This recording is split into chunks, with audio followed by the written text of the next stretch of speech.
like it. 4 straight losses for the Edmonton Oilers. They fall 4-1 in Tampa as this Eastern Conference road trip continues down the wrong path. My goodness, lots to talk about again tonight. Hi, everybody. Welcome to the GCL Diesel Oil Stream post-game show. Tom Gazzola with you alongside Hernan, Salas. Our game analyst, Matt Kassian, will be joining us shortly. Of course, GCL Diesel, providers of the best diesel engine components around, from turbochargers to injectors, fuel pumps to sensors. They are the critical engine component experts, proud to serve Edmonton and Northern Alberta for over 50 years. I've been watching the Nasty Chat.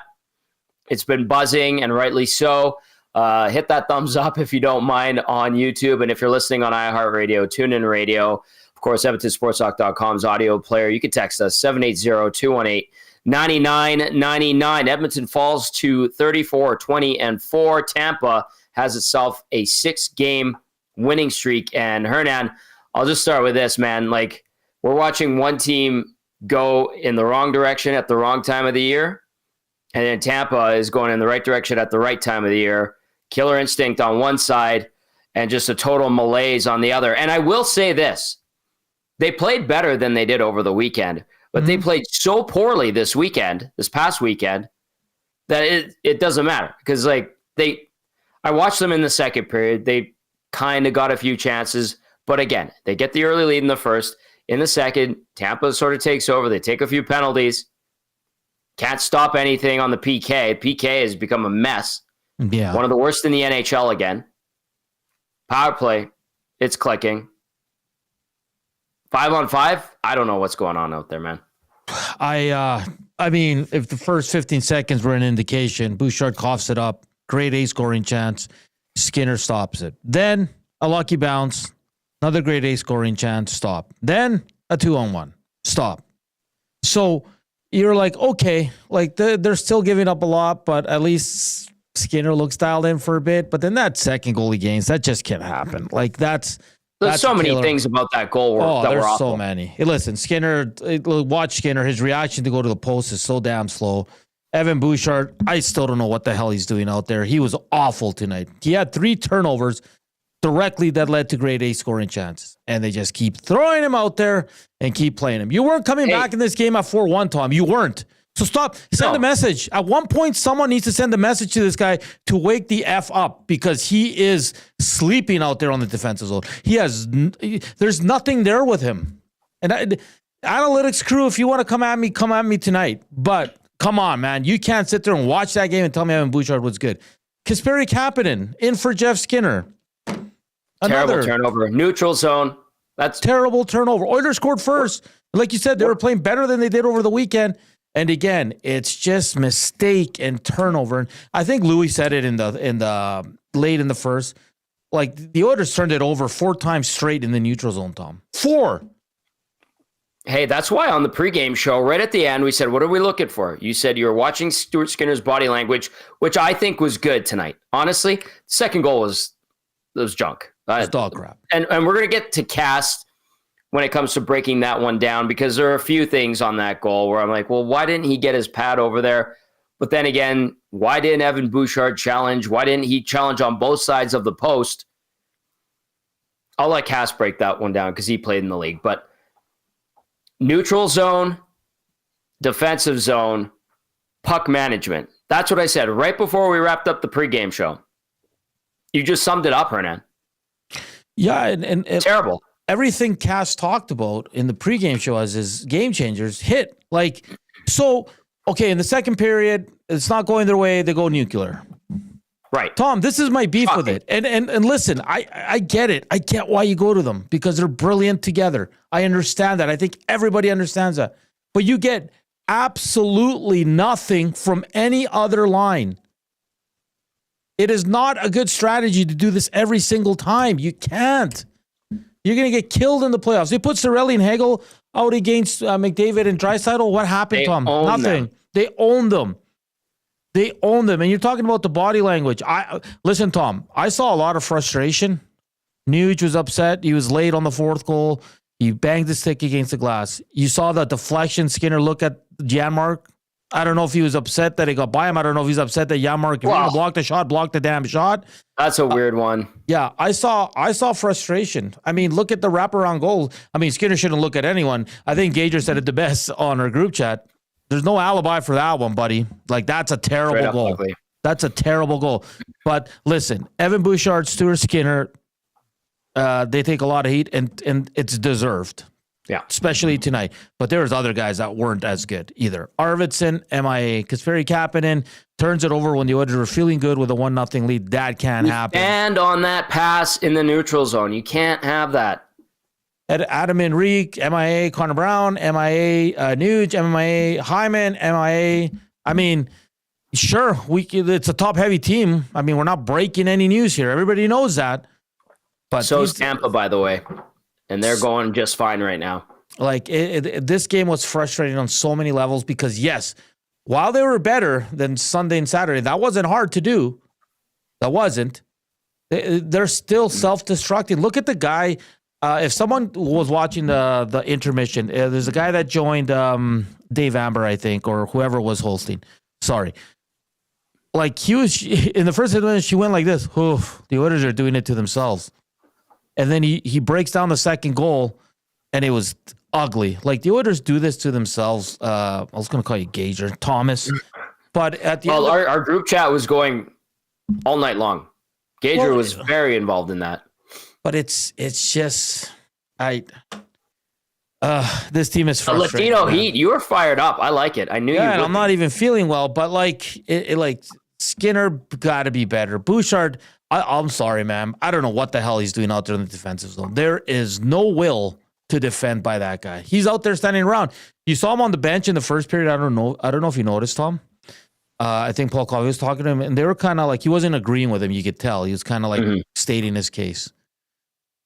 I don't know what case he's trying to make because he's been playing like crap all season for the most part, honestly. Then they showed him with Ekholm, and you can tell Ekholm's frustrated, and Ekholm's kind of just staring straight and talking to him, and he's kind of giving him like one of these, like, well, what do you want me to do? Like, I don't know. Put in an effort, get a stick on a guy, put your body into it. I don't know what to do with this guy anymore. And listen, I think we've talked goaltending. Stuart Skinner made some good saves to start. He kept it at 0-0. 20 seconds in. Yeah, but then that second goal is just such a killer, and that's where you need that damn save. And I don't like how he played it, Tom. Like, watch Skinner read the play. Like, it's such a slow reaction, and it's just frustrating. And like you said, the special teams, the Oilers only got one opportunity. They scored, but PK against Leaks. So I get the frustration tonight by Oilers fans because that was not even close to good enough again. All right, well, we're fired up. The Latino Heat is cranking it up back at the EST Global HQ. I'm inside the satellite studios, under the weather, and hopefully back in action tomorrow. Matt Kassian standing by. Let's get to the scoring summary from this one. You can text us 780-218-9999. If you're watching on YouTube, nasty chat. I mean, I'm looking at it on my TV in my office here. It's humming along. It's going crazy. So let's go. Without further ado, another loss, and it starts in familiar fashion with the Oilers getting a goal in the first period, taking the lead, opening up the scoring. Who else? Leon Draisaitl does it on the power play. A nice goal. McDavid the assist. McDavid has 51 now. Bouchard 36 helpers, even though he's having a bad season. He is creating offensively. Mostly on the power play, obviously.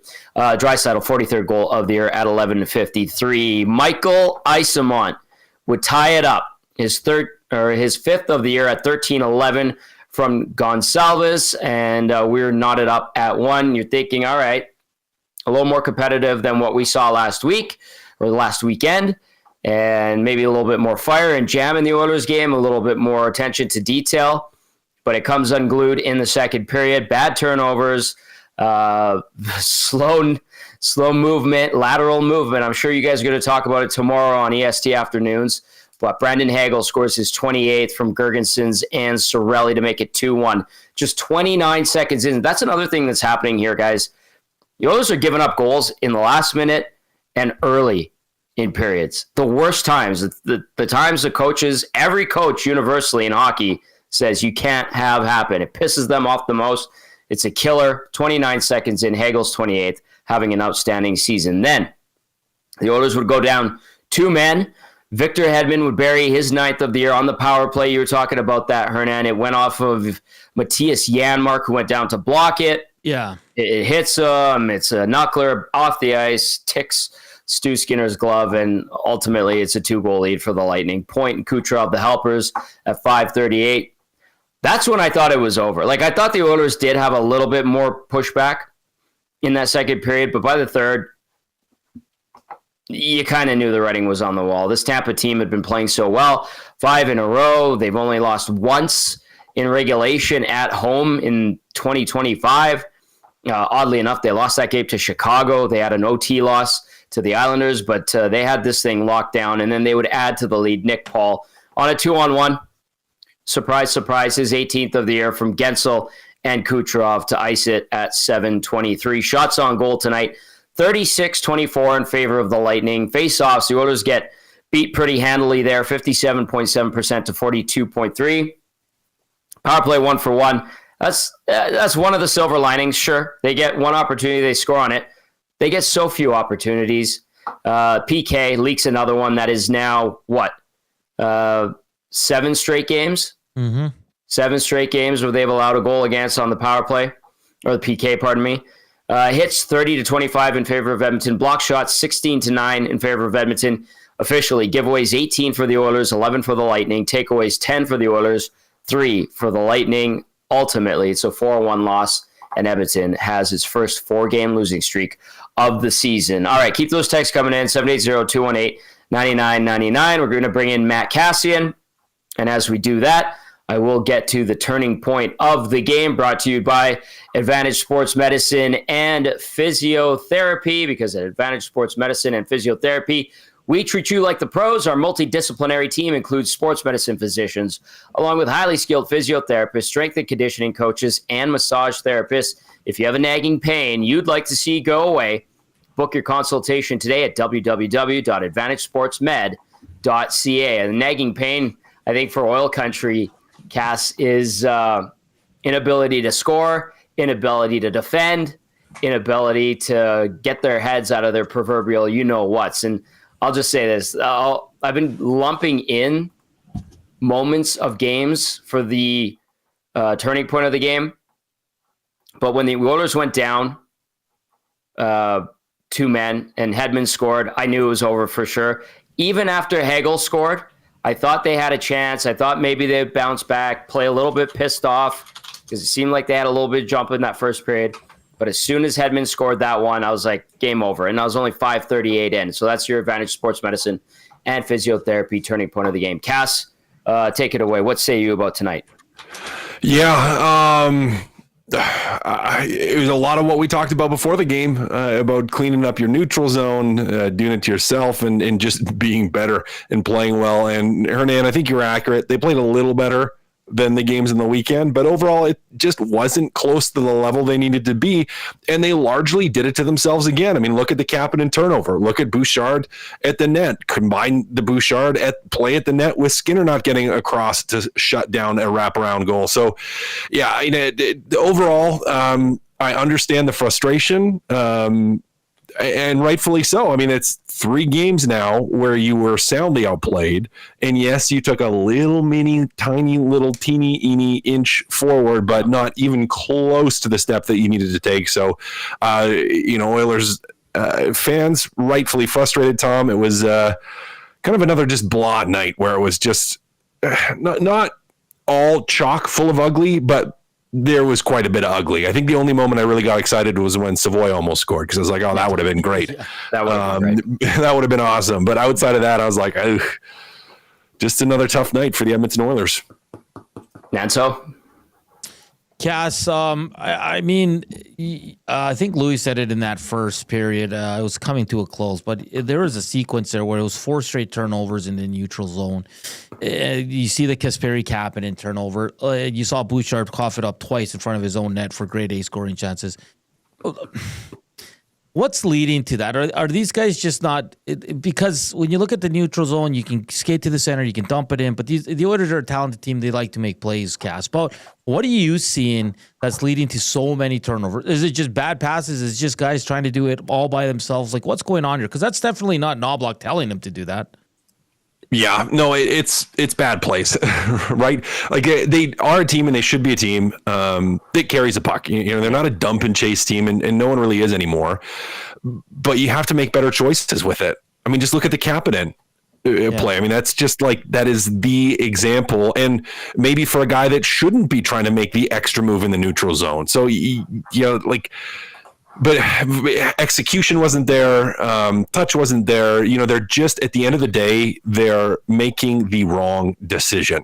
They're making the wrong decision, or they're making the right decision, but they're making it a split second too slow. Like, it's mistakes after mistakes and compounding mistakes that are leading to their challenges. And in the neutral zone, as we said before the game, that's just so important, such an important area of the ice. And they just continued to turn the puck over there. And you give some credit to the Tampa Bay Lightning, who play very well at home. They did defend well through the neutral zone. Like, they took those lanes away. Yeah. But if they're taking it away, you got to change up either how you're attacking, or you have to do a better job. And this is a whole nother kid and caboodle, a better job of supporting the puck. Because a lot of times, a lot of those neutral zone passes, they're passing 30, 40 feet.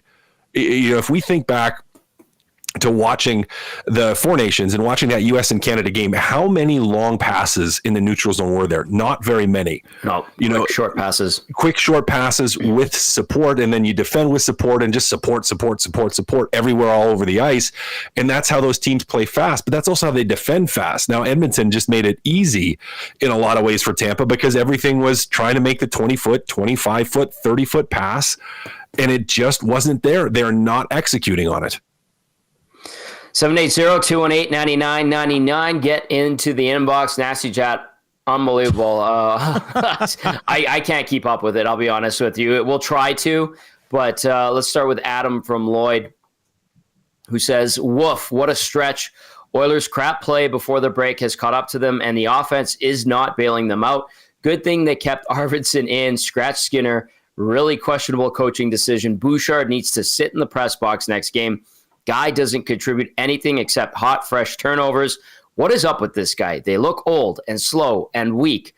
I don't think they want a puck battle tonight. They want first place, though, but apparently not enough to play well. Gross. Ruined after my after-work beers and buzz. At least my steak was good tonight.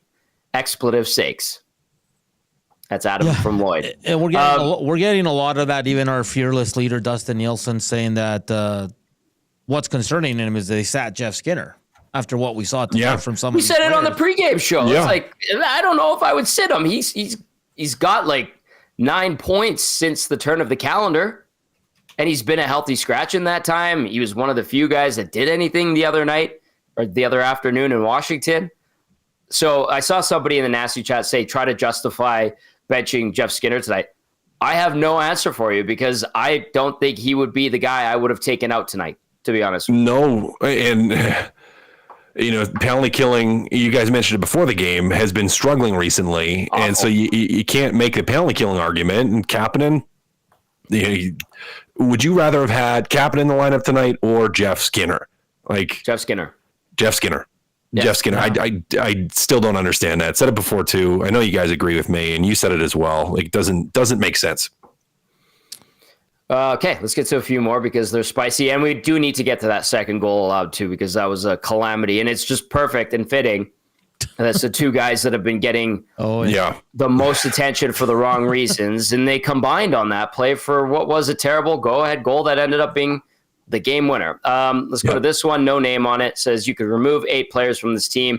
And I don't know if we'd noticed. The Gourdfather texting in says, I'm hard on Stu Skinner, and although I would have liked him to make the wraparound save tonight, I feel he was the only one playing hard tonight. I often talk about Oilers not giving up many high-danger chances against, but it got me thinking, how many high-danger chances does this team actually generate? Also, put Jeff Skinner in the lineup. That's from the Gourdfather. One more here says, there's a broad lack of team character. When things are going right, anyone/everyone just pick one thing to change the energy. Like a nice body check, scrum, chirping, win a forecheck or a back check. Draisaitl got sat early in the year, mid-game for a message, and it worked. It has reached the point that you go 11-7, sit Bouchard as much as you can as the 7th. All right. Big Uke also says Bouch may have played his worst game as an Oiler tonight. Well, he's had some doozies this year. I'll tell you that much. Doozies. Stat of the night from our boy Brian Swain, guys. Stat of the night. What is it? The Oilers are 2-8 and have lost their last 7 when they out-hit or have as many hits as the opponent. Well, I mean, it's incredible that they hit anybody tonight, to be honest. Yeah, but they have more hits because they don't have the puck. Yeah, exactly. Like a perfect game, which will never happen, but a perfect game is you have the puck the entire time, the other team doesn't touch it, and so you don't have to hit anybody. Like that's so. Yeah, it's not surprising to me that in games where they lose, they have less hits because guess what? When they turn over the puck 8 times in one shift in the neutral zone, yeah, you're going to have to hit somebody to try to get the puck back. So, yeah, I mean, I get the stat. It's an interesting one, but to me, it's like it just tells me that, yeah, they got to hit teams when you don't have the puck, and they didn't have the puck enough tonight. They gave it away way too often. Well, Swainer is good at digging up like really obscure, interesting stats, and that's what he's doing. But okay, let's get to the second goal because it was a calamity of errors. A 2-on-1. Not even a 2-on-1, just a rush, and Hagel takes it behind the net on his backhand, Cass. Doesn't get challenged by Bouchard. Stu Skinner slow going post to post when he knows Hagel's going there, and then like a very laissez-faire attempt by Evan Bouchard to do, quite frankly, anything on the other post. Yep, it should be hard to that post, right? Like you see the guy going behind the net, it's hard to the post, hold the post. And he just kind of goes sideways, like anticipating he's going to go to the corner. So horrible anticipation by Evan Bouchard on that. And it's a bad play by Stuart Skinner. Yeah. You know, he delays. He doesn't push immediately off. He takes the extra little half step to plant his skate before he pushes. So he's a little bit late. You know, if he's set before and just pushes across, he's there and it's fine. So yeah, not a good look on those guys. And people were in the nasty chat and they're like, well, you're not going to defend Stu Skinner. It's like, well, I defend him when I think it's warranted. Not warranted in that. Like that's a bad goal and it ends up being the dagger. Now I think Stuart Skinner made some huge saves before that. Yes, he did. To keep the team in it. But yeah, that second goal was a dagger for a team that's struggling.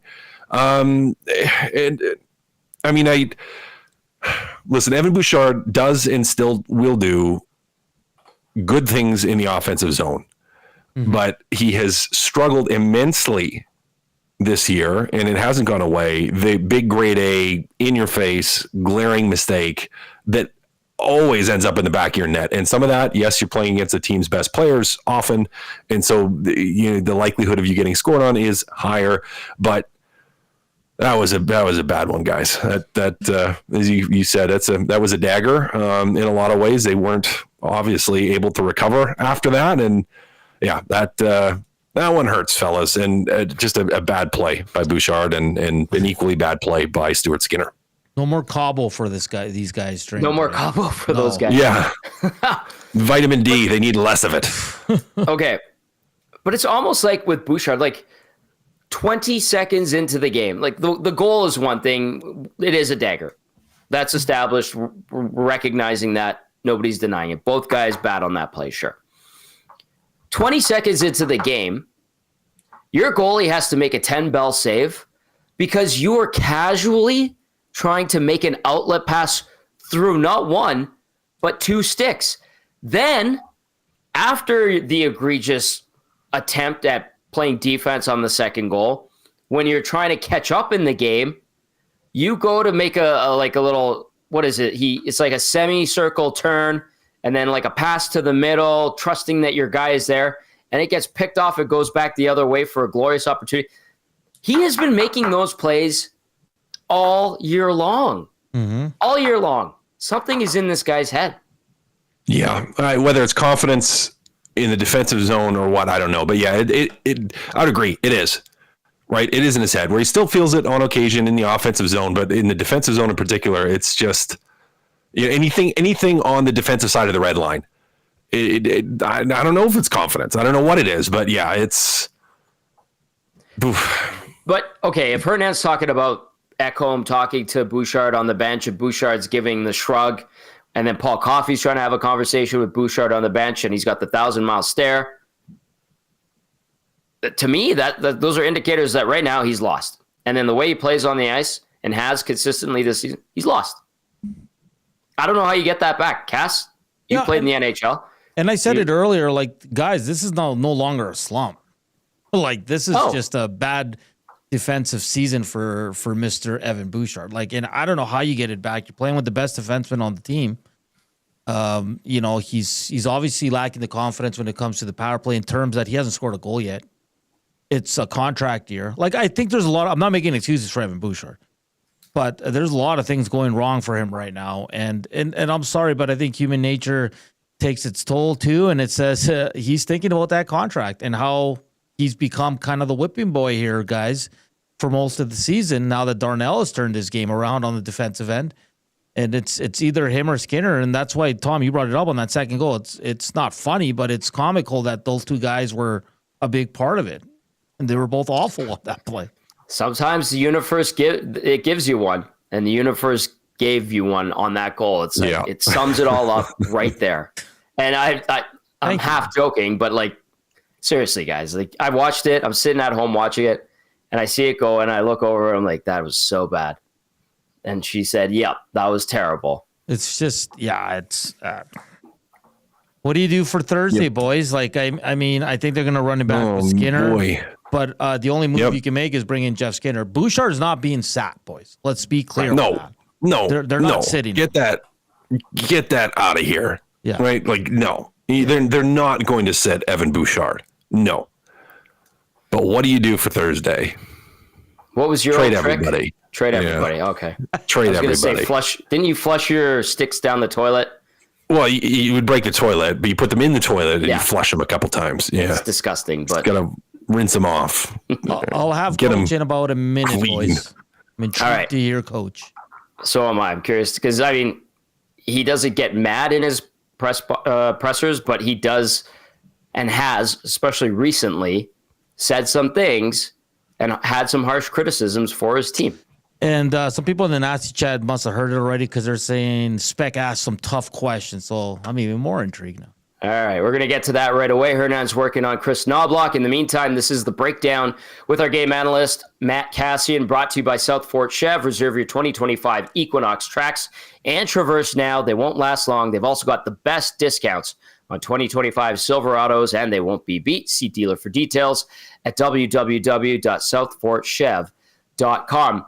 Cass, you, me, and Hernan have been through like some really bad years for the Oilers. I think back to the 2 years that they missed the playoffs, 18 and 19, and we saw some wild post-game shows, but this is only a 4-game losing streak, the first one of the season. The way the buildup has gone, I'm kind of feeling like it's somewhat similar to 18-19. Are you guys getting that too? Yeah, to a certain extent. I mean, or am I being too? I think we gotta. Am I hyperbolizing it? Yeah. This team is we like the timing is terrible. Yeah, of course. And it's also weird because the trade deadline's upon us, and you don't want the staff here, the management, to make a snap decision that's going to cost this team, right? That's what scares me about the timing of this. Right. Is it going to push the team and Bowman to do something that they don't need because they just started sucking for a number of games at an inopportune time? I don't know. 18-19, Tommy. Maybe that's a bit too harsh. I think maybe a bit too harsh. You know, if we look at the standings where they're still sitting, like I think that's a bit too harsh. Good point. But I understand the fear. Right, where it's like you start to wonder, like, is this going to be like that? Is this group going to be like that? That being said, they're still in a good position from a standing standpoint, from a playoff standpoint. They're hurting their ability for what we had hoped in terms of wanting them to solidify and lock down and be first in the division and have that home ice and build that confidence. It's like it's not like they can't do that still, but boy, is it frustrating to see them play those 3 games. Do we have Chris Noblock? We do. Let's hear it. Here's Coach. Here tonight, what ultimately kind of started shifting the momentum in favor of Tampa? What do you think? Turnover in the neutral zone. Obviously, they capitalized on that right away, and then we're a fragile group right now, and we just and then you should see the texts that are coming. Reluctant to play our game, and we have a text line and this. Just confidence is a little hard right now. How do you get out of that fragility as a group? Yeah, it's just got to put those things behind you, and I think we haven't gone through this tough stretch right now for a while, and if there's going to be a time, this is an excellent opportunity, and we're not playing our best. We're playing some really good teams, so we can't be not at our best to win and not expect to win those games. It seems amazing that a team that's been through what your team's been through can be fragile. Right? That goal goes in, the second goal, and your team you can tell it changed your team. How does it, does it speak to confidence? What does that speak to, that even this team could be fragile? Yeah. I think everyone's a little discouraged, a little hard. Obviously, they put a lot of pressure on themselves to win, and they view themselves as one of the best in the league. And, we got to put those adversity moments behind us and grow on those and be able to respond and push back. What did you think of that second goal? It seemed like a turning point in the hockey game. Goalie doesn't get across perhaps fast enough. Your defenseman doesn't play it hard enough. What do you see as a coach? Loose puck, just east-west. I'm not saying it's a terrible goal. It's one you want him to make more times than not. I think he made a lot of big saves tonight. The second one, it was tough, especially at the time of the game. I thought we come out against a team that's playing really well right now in their building, 1-1. And then that happens the first shift. It's deflating. All right, there you go. There was Chris Noblock, deflating indeed. Guys, I mean, Spec did ask a completely valid question. This team has gone through a ton of adversity. Look back at last year. 32nd place, tied with San Jose, November 9th. They claw their way out of it, go to the Stanley Cup final. You would think that they could handle anything. There are no more lessons, but how does this happen? What can Noblock do? What are the solutions? What can we glean from this? Dress Jeff Skinner. Perfect. Good night. That's what he can learn. Yeah. You shouldn't have scratched a guy who was scoring goals for you. I think that is and was a really good question. Why is this team fragile when they shouldn't be?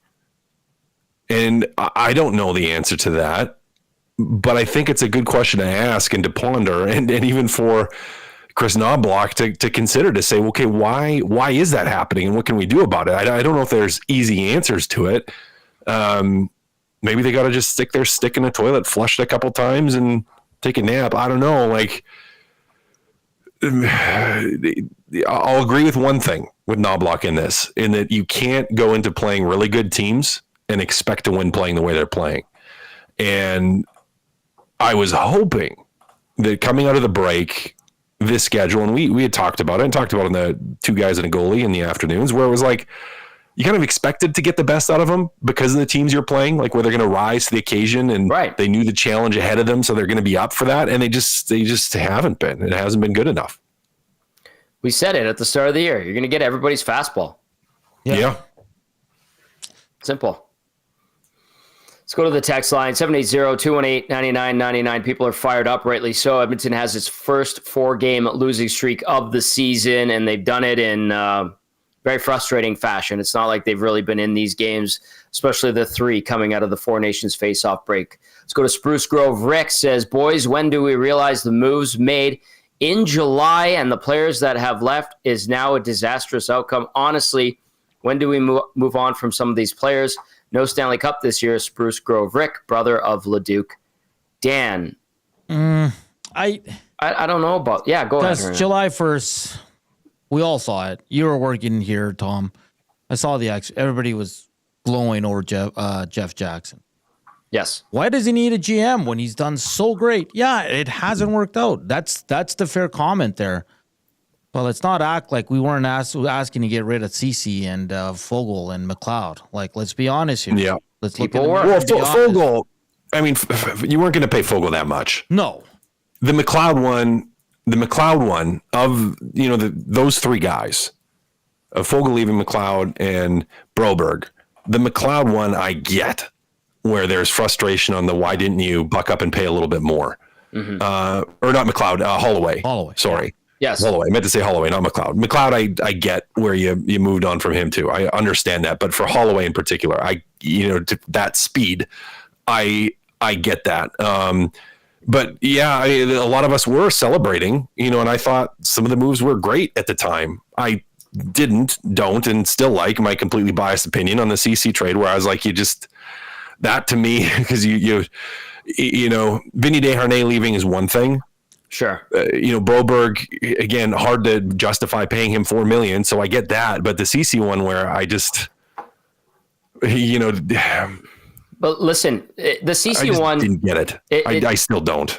Neither do I, Cass. And if you go, well, they had to move on from CC. They had to upgrade CC. Okay, upgrade. If you can find an upgrade, sure. Okay, but you ended up with Ty Emberson, Josh Brown, Troy Stetcher, who, by the way, I didn't think looked particularly great tonight, and now John Klingberg. Dermott, too, for the start. Yeah. Travis Dermott. And that was the thing. That was the thing. Like, if you wanted to move on from Cody Ceci and Vinny Desharnais, fine. Go ahead. But bring in guys that are better.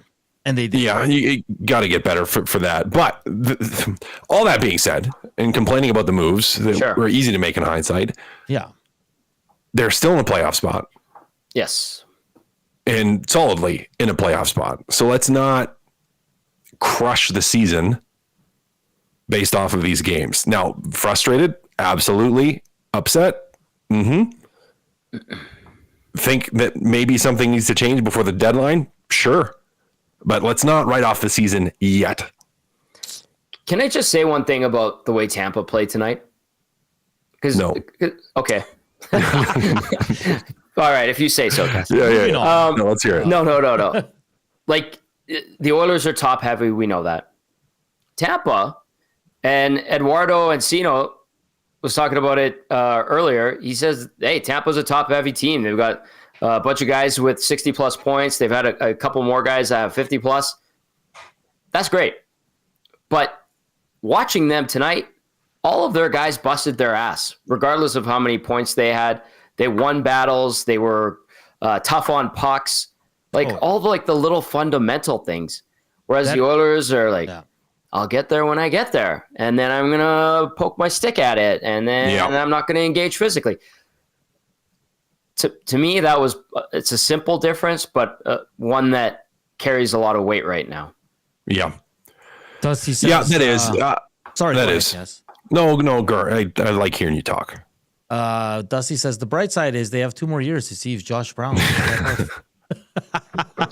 Good point. But good point, Tommy. Because you look at that Esimon player tonight, just he's feisty, like a little Yanni Gord. I think Louis called him feisty. It's just a team that no matter who's out there, they play the same way, man. And that's what's frustrating with the Oilers. And KD's begging us to talk about the forward group here. KD, it's not good enough because I said it in the opening. When you go to Leon and Draisaitl, you get nothing from the other lines. We're all just waiting for 97 and 29 to come over the boards again to see if they can do something. Well, but it's not that you need 8 million goals out of those other guys. It's that you don't got the jam. Right. It's not incredibly difficult, even if they kind of hold their own. Okay. it's not incredibly difficult to play against those other groups. And it's well, if you're not scoring, you got to play with that P&V. Right. And that's where, along with the upgrade of the defense, the primary thing they have to try to find a way to improve is getting a little bit of that in the bottom 6 because they don't have it or don't have enough of it. And James says it in the nasty chat. He says, Tommy, wanting it more is often a massive difference. And yeah, James is right. Like, yep.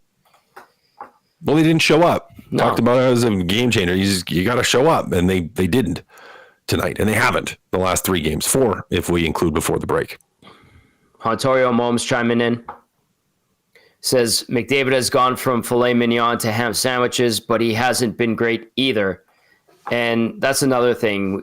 Dash 11 in his last 4 games. I think he had 2 assists in that span as well. Tonight, I think he was -1 again. The stats went away from me on NHL.com like they always do. I'll just go on the media website instead. But what's happening with Connor? I know he went all world in the 4 Nations, but he has been a shadow of his usual self too. Yeah. I don't know. And he's struggled. Yeah, he has struggled the last little bit. And he's another guy you're kind of hoping he was able to find that momentum and just kind of build off of the adrenaline and the rush of the 4 Nations. And he's stalled a little bit as much as he can. I mean, he's still really good out there, guys, even when he's not at his best, but not at the level that we have come to expect him to be on a regular basis. And he has off nights like everyone else does, but it's been a couple in a row for him, 3 in a row, really. Now, how much of that would you guys attribute to line mates, though? And you mean the filet mignon to the ham sandwiches point that Hontorio Momes made? Exactly. A good point. I think, that floating tea leaves also via the nasty chat says 97 can't take on the whole team. 1 versus 3 on his rushes. It has to have something to do with it too, right? Yeah. I have the Viking if you guys want to listen to it. Yeah, let's hear. Yeah, here's Matthias Ekholm. Your club here today, what kind of tilted the ice in favor of the home squad?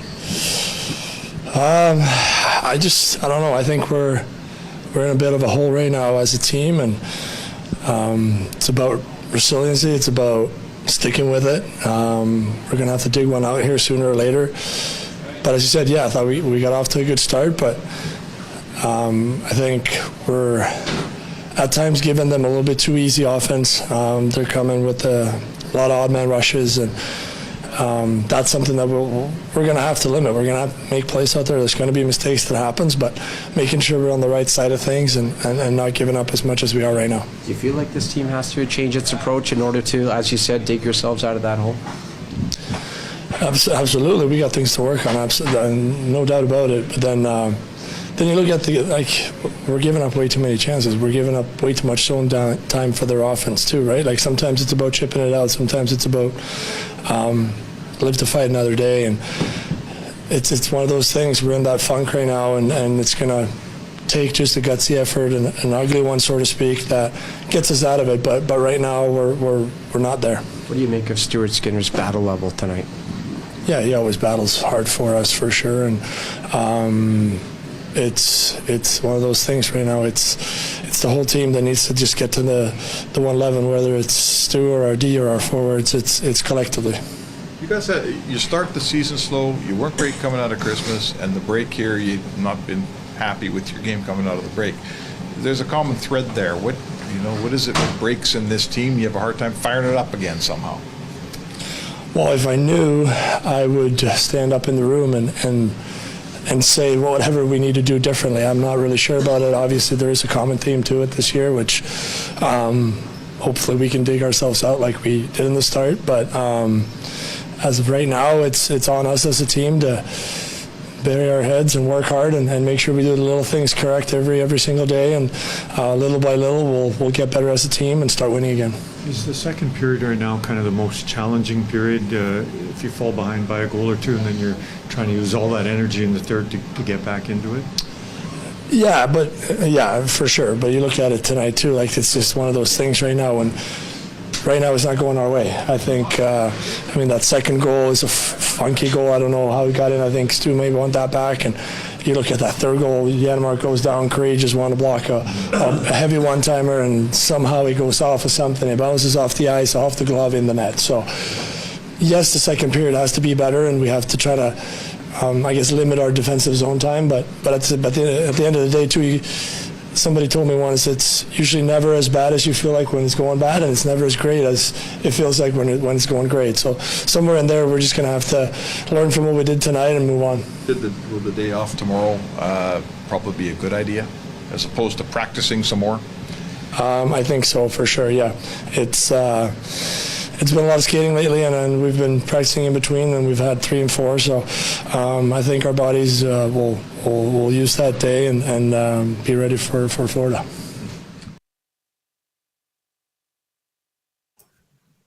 Plays, rest, although they just came off a break. He sounds terrible, boys. Well, the Still 3, sounds like, sick. he makes a good point with the 3 and 4. Like, you did just play 3 games in 4 nights. So you're going to take a day off. And he definitely wants one. He's like, after the 4 nations and I'm still sick, I'm like, he's ready for sleep. Yeah. Like I get that. But yeah, I mean, Stuart Skinner wants it back. He was right on that. I don't know what the answer is. No one knows what the answer is why they struggle out of breaks.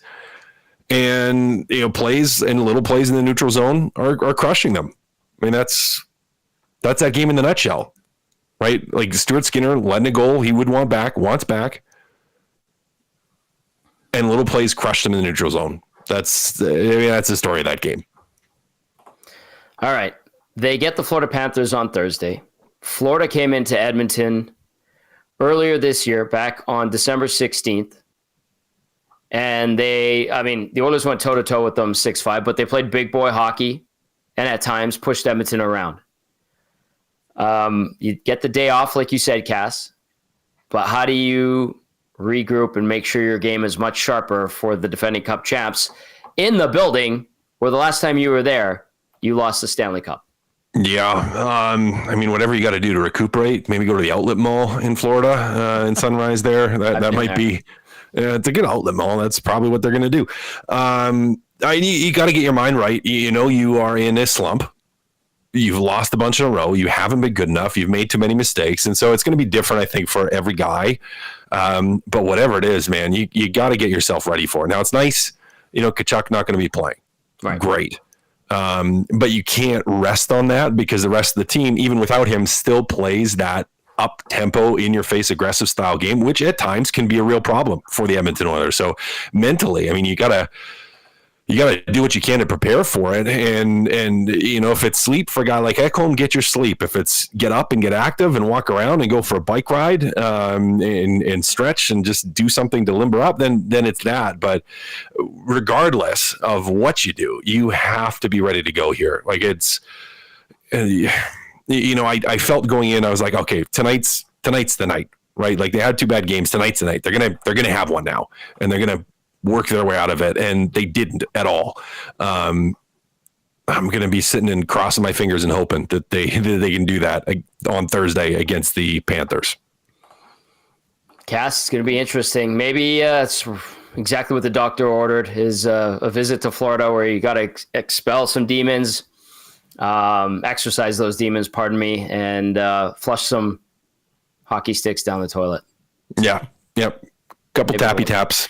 Just maybe double pump it. Yeah. Double pump it. Great work as always, my friend. We'll catch up with you when you're back. Saturday? Back Saturday, yeah. All right. We'll see you on Saturday. There's Matt Kassian, our game analyst, helping us break down the Oilers' 4-1 loss at the hands of the Tampa Bay Lightning. Natso, I see Ace and Chief Andy are up to their old tricks.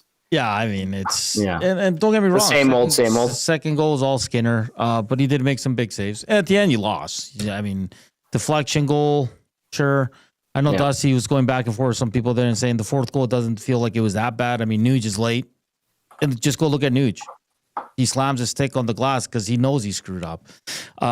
It's just listen. Nothing's going right for this team, and goaltending hasn't been good.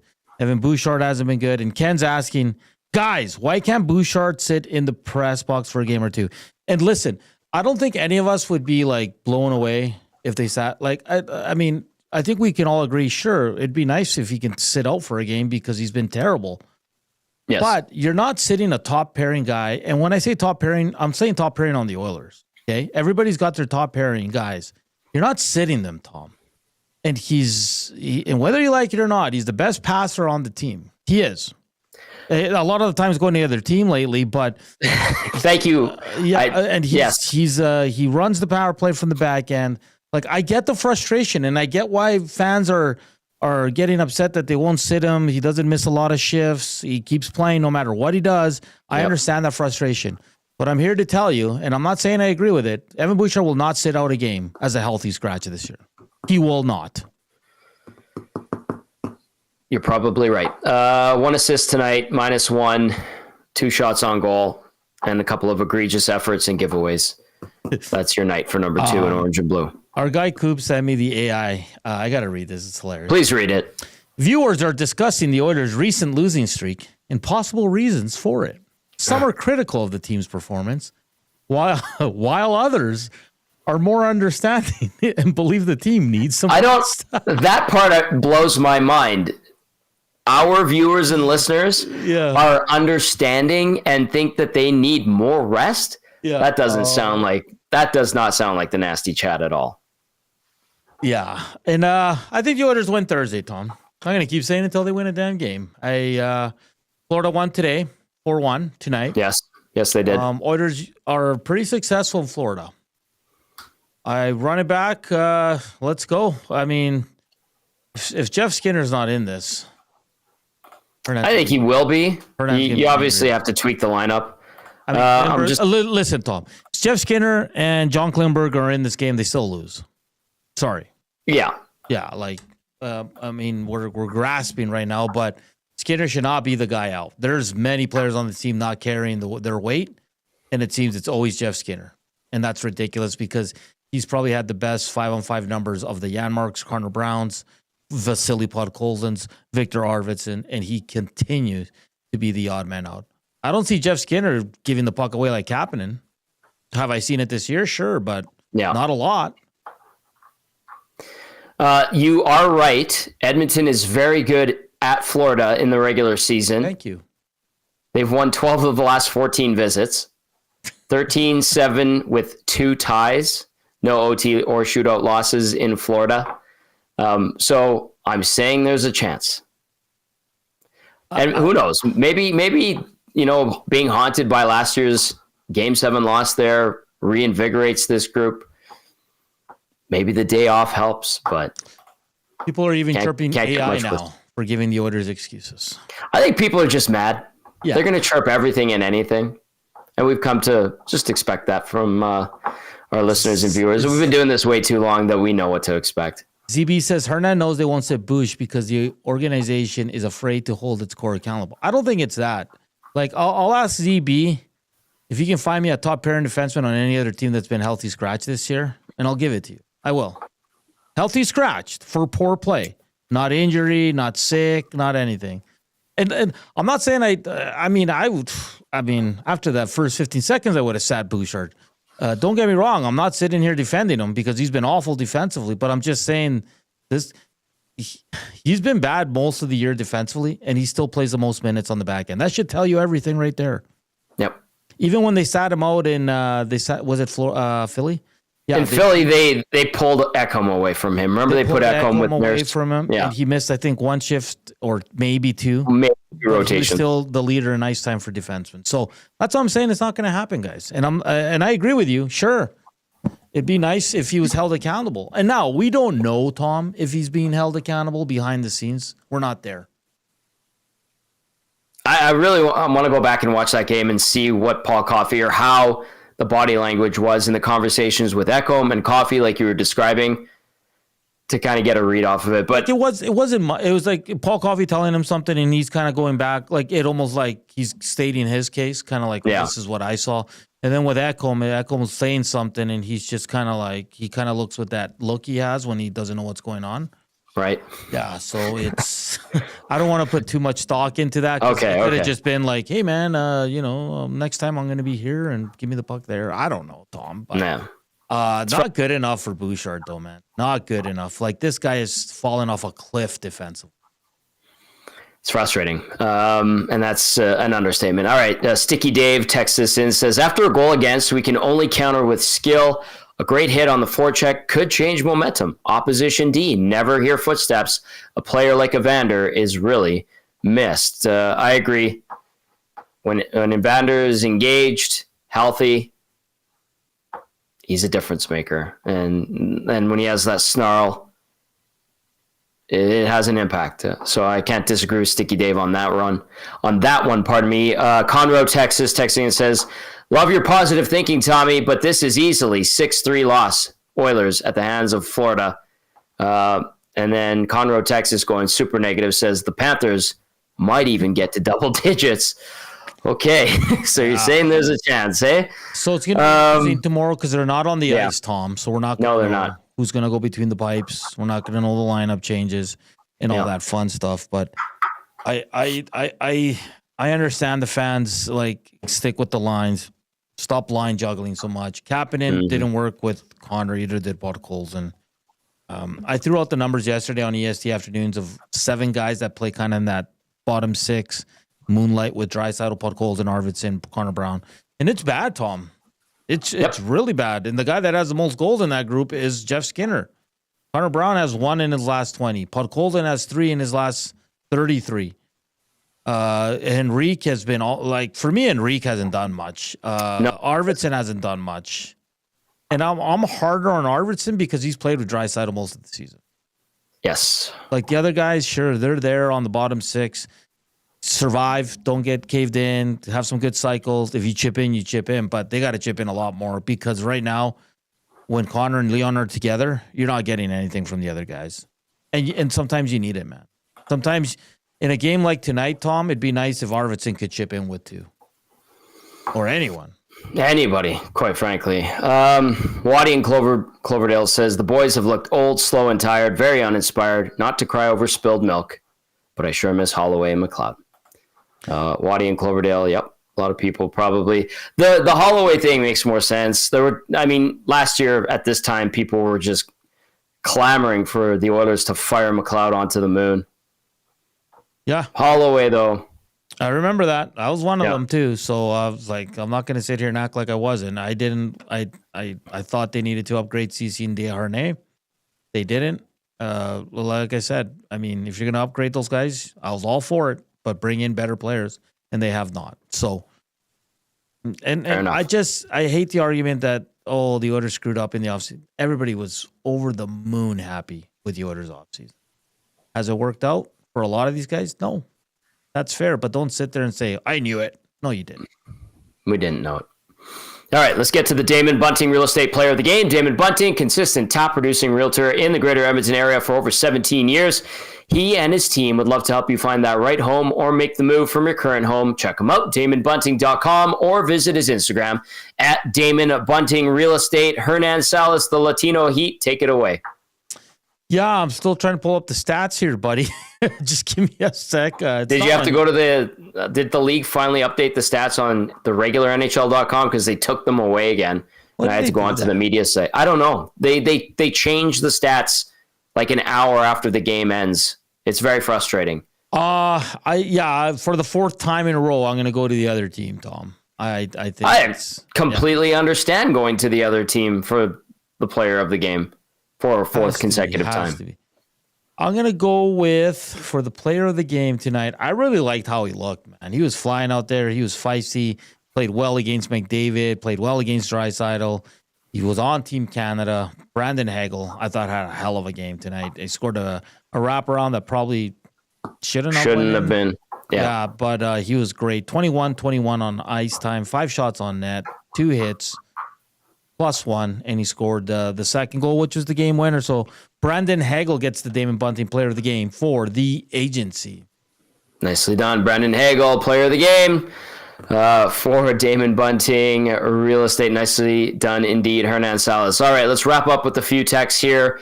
The Gourd Father says, curious how the stretch changes deadline plans. What about this stretch would inspire management to go and spend to add? Feels like sit pat time and be resigned to what this group will do.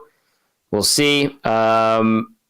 Cozy says, hey, fellas, management went with an older, more experienced roster, tried hard to get wingers for Dry instead of staying with what you got when it took you to Game 7. I have zero faith in this management to fix the issues. Trade deadline is going to be disappointing again. Cozy with that one. Sorry, Cozy. That was just I had to Tommy, parse how what many you're moves saying. did the Oilers make last deadline? They brought in Carrick and Henrique and Troy Stetcher. Troy Stetch. Okay. So it wasn't it was a decent deadline, I guess. Or was Stetcher right before the deadline? No, Stetcher came at the deadline. Yeah, Yeah. Was it just those three? pretty sure. Unless I'm forgetting someone. I don't think I am. Yeah. Okay. I want to get to this one. Last word of the day goes to Norm in a combine. Says, guys, on a different note, Sticky Rice Tracy is having spinal surgery tomorrow morning. Will be a very interesting day. Have a great night, gents. Feel better, Tom. And Hernan, good luck, Trace, with your surgery. That's a big one. I know she's been telling us when we see her at her events that she was expected to go in soon. So we're wishing you the best, Trace, and hopefully see you soon when you come out of surgery and are on the up and up. Anything else, Hernan Salas? No, I mean, well, first of all, thanks for everybody for tuning in. It's been a great show. You know, you're fired up, and we move forward, Tom. Hopefully, you and I are better tomorrow, going into Thursday, because it's going to be a fun one on Thursday as well. So keep it locked here on Edmonton Sports Talk. I'm sure Dusty's going to break it down starting at 6, full slate right up until 6 p.m. He's going to be a spicy boy.